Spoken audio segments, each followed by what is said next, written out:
So, proceed ta sa ato ang next topic, ang logarithmic functions. So, sa logarithmic functions na to, we have the definition.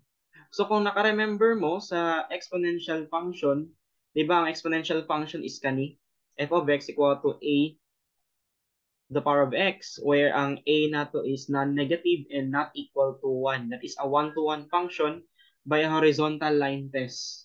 Di ba, naka-remember pa mo sa midterm, the horizontal line test? Basta kasalang maigo ang points pag mag-horizontal line test ta. So, 1-to-1 siya. Okay? So, kung 1-to-1 siya, naa siya inverse. Na mag-exist nga inverse. Ang inverse ato, ginatawag siya logarithmic function. No? Kung nakadungog na mo ng logarithmic function, ginagamit ana log. Okay? So, we have here the following definition sa logarithmic function. Let a be a positive number with a is not equal to 1. So, dili pwede equal to 1 ha, kay useless, di na magamit ang logarithmic function nato. Okay, so dapat hindi siya equal to 1 with denoted by log sub a. So, ang log sub a of x equal to y if and only if a to the power of y is equal to x. So, they are equal. Kani ang formula ng logarithmic function, pwede natin siya ma-convert into exponential function. Okay? So, ang log sub a of x is the exponent to which base a must be raised to give x. Okay? So, para mas masabdan na to, mo ni siya ang definition to switch back and forth between logarithmic function. Ito yung formula ng logarithmic function ha. Mo ni ang formula naman sa exponential form.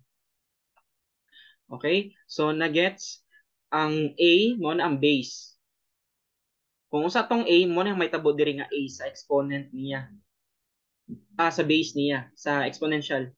Ang x na to, mabutang na siya diri. Mo na ang value sa exponent. Then ang y, sa logarithmic, mahimo siyang exponent sa exponential.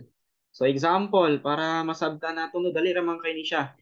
This is the other term for conversion of logarithmic and exponential function. So example, log sub 10 kani, 'di ba? Log sub 10, 100,000 is equal to 5. Kani akong gi-circle mo na ang 10, mo na ang a. So mo na yung a. 'Di ba? A. Kung naka-remember mo, ang 5, mahimo na siyang exponent. A, the power of y is equal to x. Diba? Kanima na ang log x. So, mabutang na siya diri. Yun lang. Ano lang na siya? Substitution naman ni. No? Kaya kung imo i-double check, 10 to the power of 5 is 100,000 ba ya? And kung ikani, gamiton nimo sa calculator, log sub 10, 100,000, 5 ang answer. Diba? Nakaka-remember na sa log, mabayan ni ang log a x is equal to y. Then ang exponential, a to the power of y is equal to x. Igor ni mo gi-arrange ang mga variables.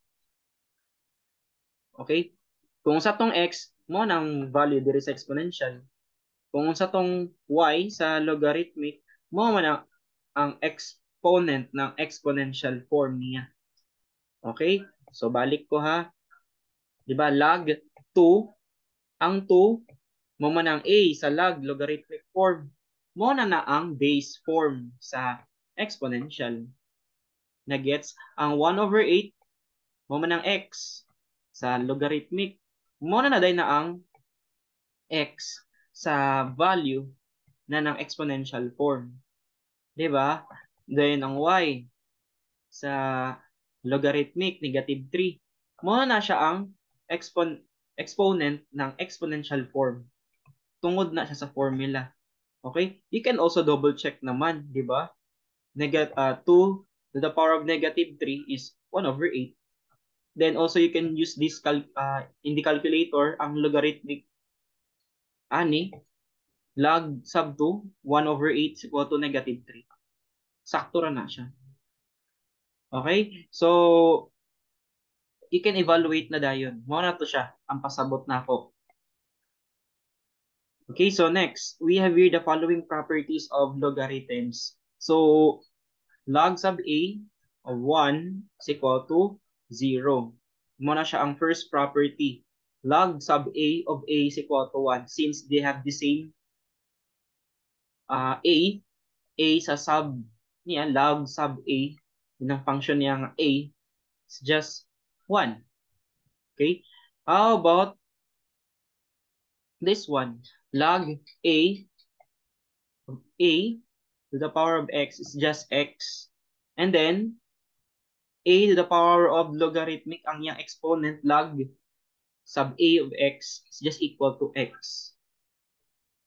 So, dagan kitag properties. Make sure nga isulat niyo sa inyo for formula para ma-familiarize ninyo ni siya.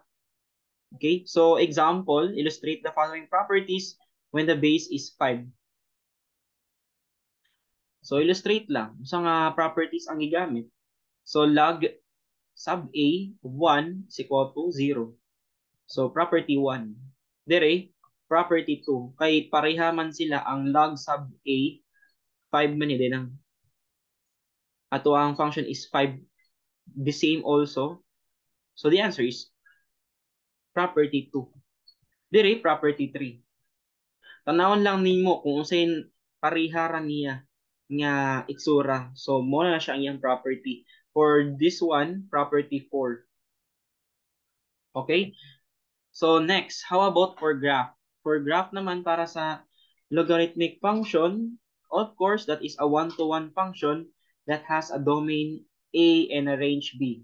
Since it is a inverse function, F inverse, kay one-to-one, di ba, na-mention naman ako last time, pag one-to-one function, na siya inverse. Okay? So, ang mahitabo, ang domain nato is for all real numbers, and then the range is 0 to positive infinity.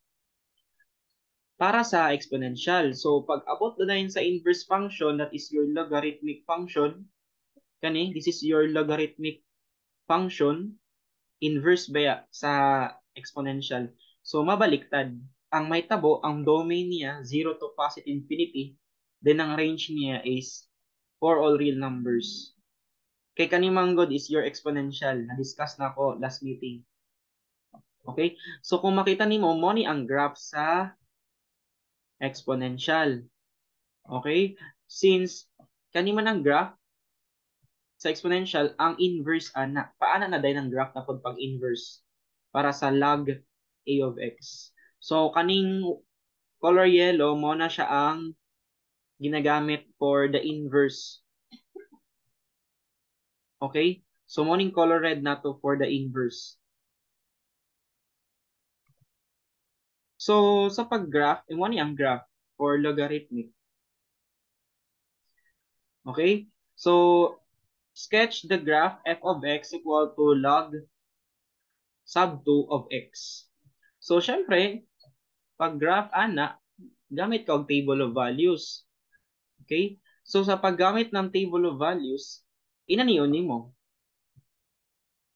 Okay? We choose the value of the x values to be the powers of 2 so that we can easily find their logarithms. Okay? Para mas madali. Kay gagamit man gud tag property. Kani nga property. Or pwede pod kani.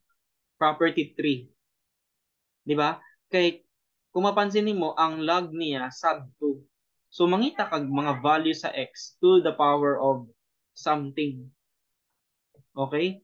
Mao na ang x makita nimo dire to the power of 3, to the power of 2, to the power of 1, 1, then negative na pod. Okay, using property 3. Para pag gamit na dayon dire sa function nato for y, mo na imong kuhaon 3. Kanina dayon 2. Kanina dayon nakuha siya. Then kaning 2. Para masabdan ha, mo ni siya ang log 2 to the power of 3. So the answer ana 3. Okay, kay kanimang go this is property number 3. 3 ang answer. No need to solve na. Kaya gagamit mo tag property 3. Okay? The same gyapon diri. Log sub 2, then to the power of 2. So, 2 ang answer. Kaya kanina man ang atong kaon. Para naman diri, di ba? Log sub 2, log sub 2, 1. So, the answer ana 0. Okay? So, muna natay point diri, mo ni siya ang 1, 0. Na point diri, 1, 0. Kay log of 1, 0 na siya. Okay? Tungod sa property number 1. Okay?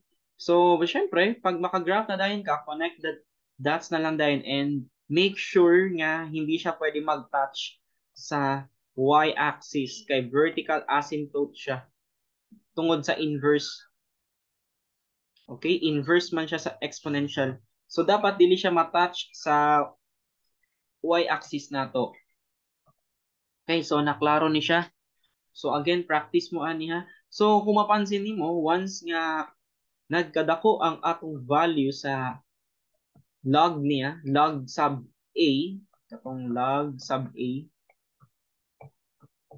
ang a nato, pag magkadako ang value sa a, mo ni siya itsura sa iyaang function.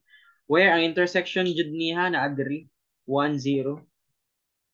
Intersection point of intersection na nila 1 0 kay log of 1 0 man gud. Okay? So mo ni siyang itsura. Magka-dikit siya diri sa x-axis. Okay? Once nga nagkadako ang ato ang a. Okay? So, example. Sketch the graph of the function g of x is equal to negative log sub 2x. Okay? And then, para naman sa h of x, log sub 2 negative x. So, ang nakalahi lang ani ang mga negative signs niya. Dire og kani. Okay? So, we start the graph of f of x equal to log sub 2x and reflect siya sa x-axis. So, sa letter A, since kaniman ng ato ang graph para sa logarithmic niya, ang original niya nga graph, pagka negative niya, reflect ka, okay, sa x-axis. Kaniman ng x-axis. So, reflect ka. So, okay, ang tawag na is transformation sa function ha. So, kailangan dili malimtan tong transformation function. Reflect ka sa x-axis.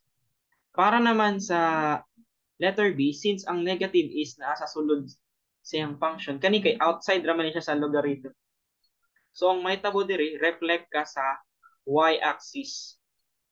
Since ang negative sign nato is nasa sulod siya sa function nato. Okay, reflect y-axis to get the graph of the function. So, mo ni siya ang graph. Reflect. Okay? Kung naadiri ang original graph, kaning color blue, reflect ka, pero sa y-axis. Okay? So, next. So, practice na punta, shifting graphs of logarithmic function. So, find the domain of each function, then sketch the graph. So, kung nakaremember pa mo sa last topic na to sa midterm for shifting graphs. So, sa letter A, naatay plus 2 or 2 plus log 5x. So, i-graph sa nimo ang log 5x. Kaya mo man ang original. So, kani ang graph, di ba, sa log sub 5x. So, mag-shift kag 2 upward, 2 units upward, basta plus 2. Di ba, ka naka-remember pa mo the function? Di ba, pag naatay plus c, okay, x plus c, so, upward ka. Okay? Pero pag negative, shift ka downward. So, mo nang kung pila man tong value, since positive man siya, shift ka upward 2 units. So, i-count lang nimo, dili man ang original na graph. So, count ka 1, 2. So, diri na dayon. Ana lang dayon ka. Make sure nga vertical asymptote or ibig sabihin hindi siya mag-touch sa tuwang y-axis. Okay? So, next naman para sa letter B. So, kani siya is nasa sulod. Nasa sulod ang pag-shift niya. Nasa sulod sa function. 'Di ba? Kung naka-remember pa mo, pag ang atong function minus c, 'di ba? Function nato f of x, ang constant nato is nasa sulod sa function pero minus shift ka to the left. To the left or right. Okay? Pero pag negative, right di ito siya pag negative. Pag positive kay left. Okay, so mo nang din dapat ni malimtan ha, negative man siya so shift to the right. Pag positive man good ni to the left. Lahat man ang shift to the upward, downward. So di ba nagipa explain na ako na siya sa midterm nato. So kailangan familiar ta ani. So kani siya shift to 3 units. So i-count lang nimo kani man ang starting 1 2 3. So diri ang point of intersection niya para sa x-axis. So iana lang dahil nimo. Pero asymptotic siya for x equal to 3. So kailangan dili siya mo touch sa ato ang x equal to 3. Okay? So mo na siya ang transformation function sa logarithmic. Okay, so again, na-discuss na ko ni siya sa ato ang midterm. So kailangan familiarize gyapon mo ato kay sumpay naman ang topic. Next nato there is ang common logarithm. So, kapag ang atong logarithm with base 10 is called a common logarithm is denoted by omitting the base. So, pwede na to walaon ang 10. Okay? Mo na siya ang ginatawag na common logarithm. So, mo nang pag log x, automatic, 10 jud ang base ana. Okay? So, from the definition, we can easily find that log 10 is equal to 1. Then log 100 is equal to 2. Okay? Kay ang base nato dira is 10. Automatic na na. Pag himuon siyang exponential form, di ba? To the power of 2 is equal to 100. Sa kani siya. Di ba sakto? 10 to the power of 2 is 100. Kanipod. 10 to the power of 1 is 10. No? So, mo nang ginatawag na common logarithm. So, we have here evaluating the common logarithm. So, we have here the function f of x equal to log x. So, automatic na na-10 diri. Pag wala na. No need na. Automatic 10 na ha. Dili 9, dili 8, or 1. Dili siya 1 to 9. 10 jud na siya. Okay? Pag wala na gibutang ang base. Automatic na na siya. So, ang graph nato diri, of course, pwede ka mo gamit og table of values and to evaluate the function at those values of x that are not powers of 10. Okay? So, ang buhaton nimo diri 0.01 mo nimo i-substitute para makuha nimo ang result sa y or yung function niya. Para naman sa ano na to, 0.1 negative 1. So, mo ninyo i-substitute ha. Okay? Dili pwede negative kay mag-error man na para sa x. Okay? Okay ra ng y na mag-negative kay of course moagi man siya og fourth quadrant. Paana man gud ang graph man jud sa exponential or sa logarithmic. Okay, balik ta ha. Ang exponential paana ba yan ang graph? 'Di ba? Diri siya moagi. Mo na original. Para sa logarithmic mo ni jud inani jud ang graph niya na original. Moagi jud siya diri sa fourth quadrant. Pero never touch the y-axis. So mo na okay ra mag-negative ni diri nga part. Pero pag abot diri sa x, kailangan positive. So imong kuha ng mga points na diri. Okay, nakuha. Ang mga points na kuha nimo 0.01, 0.1, pwede 2, pwede 4, 6, 8, 10. Pwede po kanimong i-substitute. Okay? Pero kailangan mo kuha pod kag mga point diri sa 0.1, 0.01 para makuha ang negative values. Okay, mo na negative. Pag below na siya sa 1, basta dili mo lagpas og negative from 0 to 1 para makuha ang result sa log nga negative. So again, practice jud mo ha, and of course, you have also calculator para ma-practice ninyo ni. Okay? So di na ko i-discuss ni ang mga word problems ha. So direto sa natural logarithm naman. So kanina common logarithm karon natural. So pag natural ang logarithm nato, log base e of x, we denote that ln. Okay, na gets pag ln of x, automatic ang iya ang base ana e sa iyang log. Okay? Lahit pud tong walay 10. Common man na, common logarithm. Okay, pag 10. Pero pag e, natural logarithm. Kay mo man na ang natural e. 'Di ba? So pag convert nato siya into exponential form, mahimo siyang inani. A the power of y is equal to x para sa exponential form mo ni ang logarithmic form niya. So para sa graph nato, mo ni ang original nato nga exponential function y is equal to e to the power of x by the inverse, mo ni ang inverse line nato diri paana pud siya. Mura man gyapon, mo may nausab. Painani gyapon ang graph para sa exponential mo nang i-familiarize niha inani ang graph sa exponential, inani naman ang graph para sa logarithmic function. So again ha, dapat dili ni siya malimtan. Importante man na.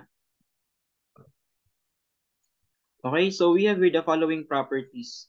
So pag ln1 0. Pareha tong gi-mention nga logarithmic property pag nailog log a of 1 0. The same gyapon diri.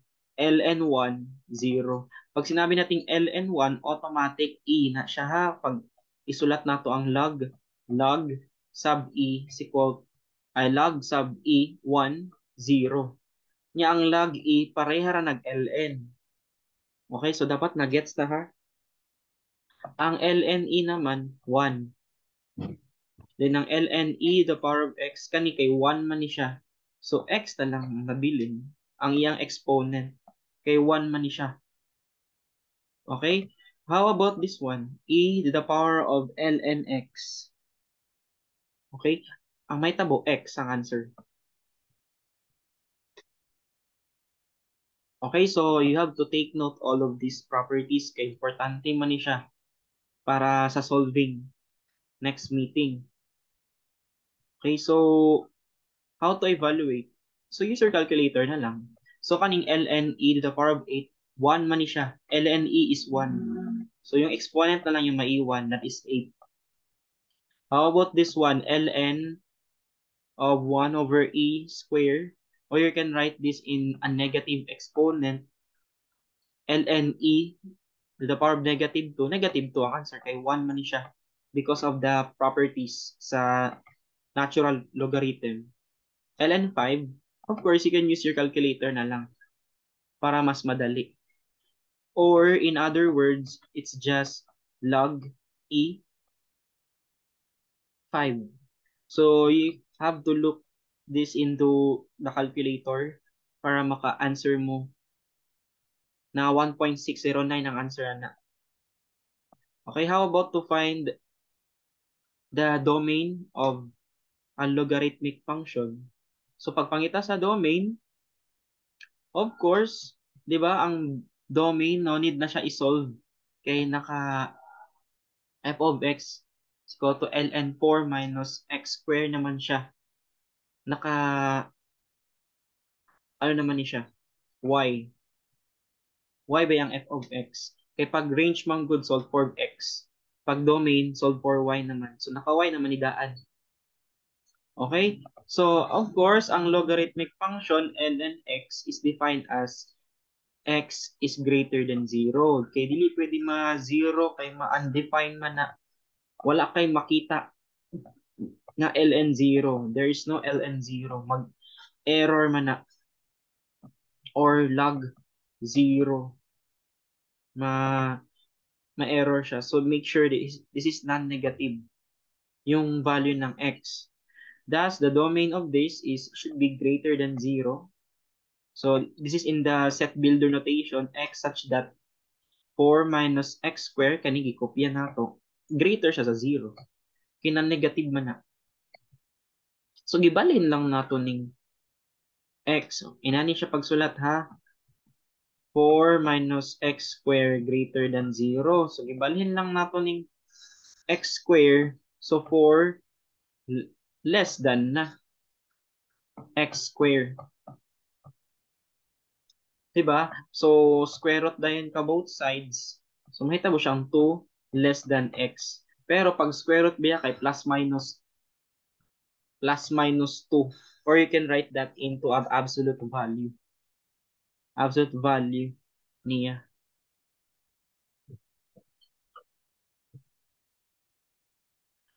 Nakuha siya. Okay? Again, dapat na gets ni siya ha. Ako lang i-correct balik ha. Kay 4 minus x squared greater than 0. So 4 greater than x squared. Dili siya less than kay kaning negative 2, negative x squared gibalhin diri. 'Di ba? So wala na change ang sign. Okay, gibalhin raman ng x squared para positive. Okay? So pag square root both sides para makuha ang x. So plus minus 2 greater than x.